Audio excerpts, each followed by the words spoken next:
बस देख नहीं रहे वो पीड़ा में है।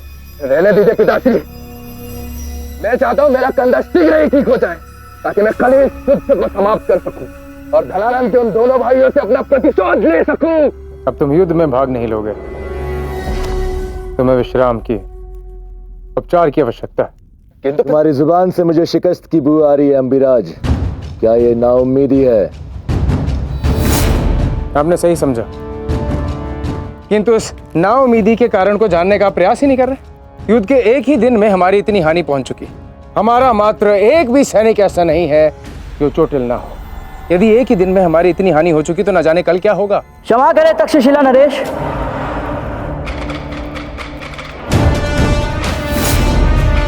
किंतु मैं आपकी बात से सहमत नहीं हूं।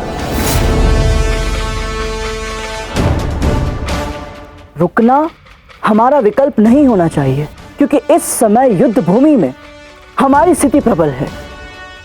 हम जीत की सीमा पर खड़े हैं। शांत सैनिक,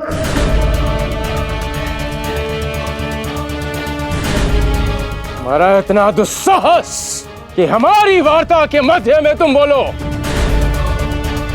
हमारे पुत्र ने तुम्हें सेना में नियुक्त किया, तुमने रणभूमि में हमारे पुत्र की रक्षा की, किंतु इसका अर्थ कदापि ये नहीं है कि तुम स्वयं को इस योग्य मानो कि हमसे तुम राजनीति की चर्चा कर सको।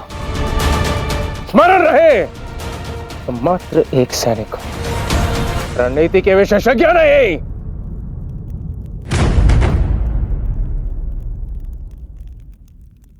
क्षमा करें महाराज, किंतु मैं तो यहां आपका, शाह सिलिकस और राजकुमार का आभार व्यक्त करने आया हूं, क्योंकि आप सभी के कारण ही मुझे धनानंद जैसे शत्रु के साथ युद्ध करने का अवसर प्राप्त हुआ। यदि आज सूर्यास्त के कारण युद्ध का विराम नहीं दिया गया होता तो मैं उस धनानंद को आज ही मार देता।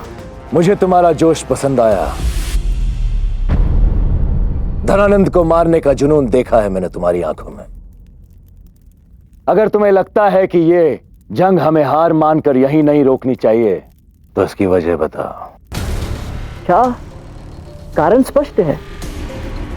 मैं जानता हूं कि इस युद्ध में हमारी सेना को बहुत हानि पहुंची, किंतु हमसे अधिक हानि शत्रु को हुई है। बाहुबल में आज हम विजयी रहे हैं। यदि आप यहां चोटिल है तो वहां धनानंद भी। जो क्षति आपने उसे पहुंचाई है उससे वो क्रोध में घायल शेर की भांति व्याकुल होगा। हटाओ ये औषधि, मेरे घावों की औषधि ये लेप नहीं, शत्रुओं का रक्त है, जिसे कल मैं रणभूमि में प्राप्त कर ही लूंगा। विशेष कर वो सैनिक, यदि वो नहीं होता तो सूर्यास्त से पूर्व तक्षशिला मेरी मुट्ठी में होता और उसी के साथ समस्त 16 जनपद मेरे अधीन होते। महामाते, हमारी सेना को सज्ज कीजिए। कल सूर्योदय की पहली किरण के साथ हम शत्रुओं पर आक्रमण करेंगे। और हाँ महामाते, कोई ऐसी रणनीति बनाइए कि तक्षशिला स्वयं हमारे समक्ष अपने शस्त्र डाल दे। रणनीति मैंने बना ली है, परंतु यह रणनीति आपके अपेक्षानुरूप नहीं है महामहिम। परंतु समय और स्थिति को देखकर मुझे ऐसा लगता है कि यह हमारे हित में होगी। क्या रणनीति बनाई है आपने महामात्य? वही रणनीति जो भगवान कृष्ण ने अपनाई थी। आरंभ में तो किसी को समझ में नहीं आया कि रणनीति क्या है, परंतु अंत का साक्षी तो संपूर्ण संसार है महामहिम। साधु।